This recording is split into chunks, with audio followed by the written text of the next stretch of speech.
टुनटुनी, मेरी मदद कर दो। मैं शायद जिंदगी और मौत से जूझ रही हूँ। मेरे पास समय नहीं है। तुम प्लीज़ मेरी बच्ची को उसके दादा दादी के पास पहुँचा देना और तुम उसकी माँ ही बनकर जाना। वो मुझे नहीं पहचानते। ये कहते कहते भूरी की आंखें बंद हो गई थीं। टुनटुनी की रोते रोते हिचकियाँ बन गई थी।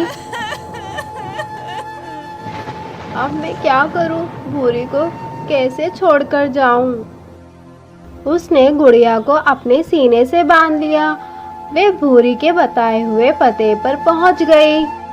घर क्या, वो तो पूरी हवेली थी। आओ बेटी भूरी, हमें माफ कर दो। हमसे बहुत बड़ी गलती हो गई है। जो हमने इतने दिनों तक अपने बच्चों से दूरी बना के रखी, ऊपर वाले ने हमें उसकी सजा दे दी है।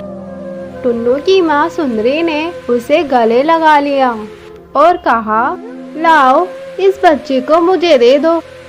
अरे कलावती, भूरी भाभी का सामान टुन्नू भैया के कमरे में रख दो। भाभी को उनका कमरा दिखा दो। टुनटुनी इस नए घर में बहुत ही असहज महसूस कर रही थी, पर कठपुतली की तरह सबकी हाँ में हाँ मिलाती रही। टुनटुनी टुन्नू के कमरे में जाते ही फूट फूट कर रोने लगी। आप मुझे माफ कर दीजिए, पर आपकी बच्ची के लिए और अपने ठिकाने के लिए मुझे आपकी विधवा का रूप धारण करना पड़ रहा है। भूरी की भी यही इच्छा थी।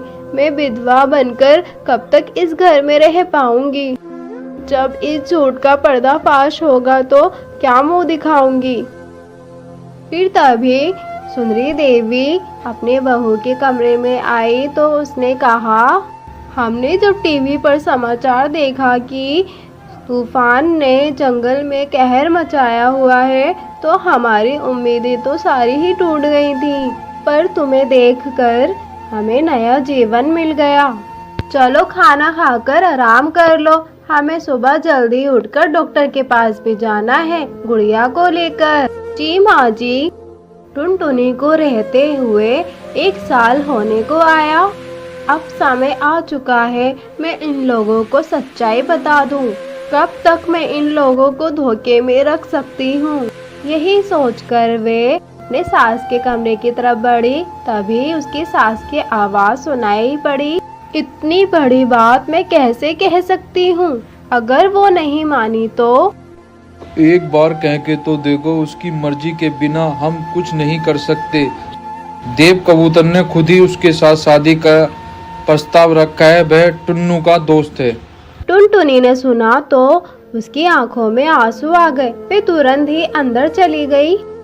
बापूजी, माँ जी, मुझे आप दोनों से कुछ कहना है। गुड़िया भी पूरी तरह स्वस्थ हो गई है और मैं आपको अब धोखा नहीं देना चाहती, पर बोलो बेटा टुनटुनी। टुनटुनी ने शुरू से अंत तक सारी बात बता दी। सारी बात सुनने के बाद, बेटी ये तुम्हारा बहुत बड़ा बलिदान है। तुमने हमें ऐसे समय में सहारा दिया जब हम बेसहारा थे।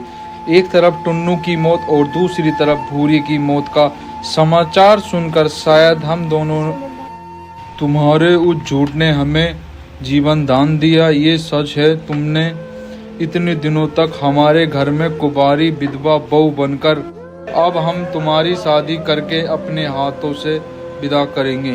टुनटुनी ने दोनों के पैर छूकर आशीर्वाद लिया। उसकी शादी देव कबूतर के साथ हो गई। अब उसका जीवन खुशियों से भर गया था। प्यारे दोस्तों, कहानी कैसी लगी हमें कमेंट करके ज़रूर बताइएगा। और हाँ दोस्तों, अगर आप इस चैनल पे नए हैं तो चैनल को सब्सक्राइब और वीडियो को लाइक ज़रूर कीजिएगा। धन्यवाद दोस्तों।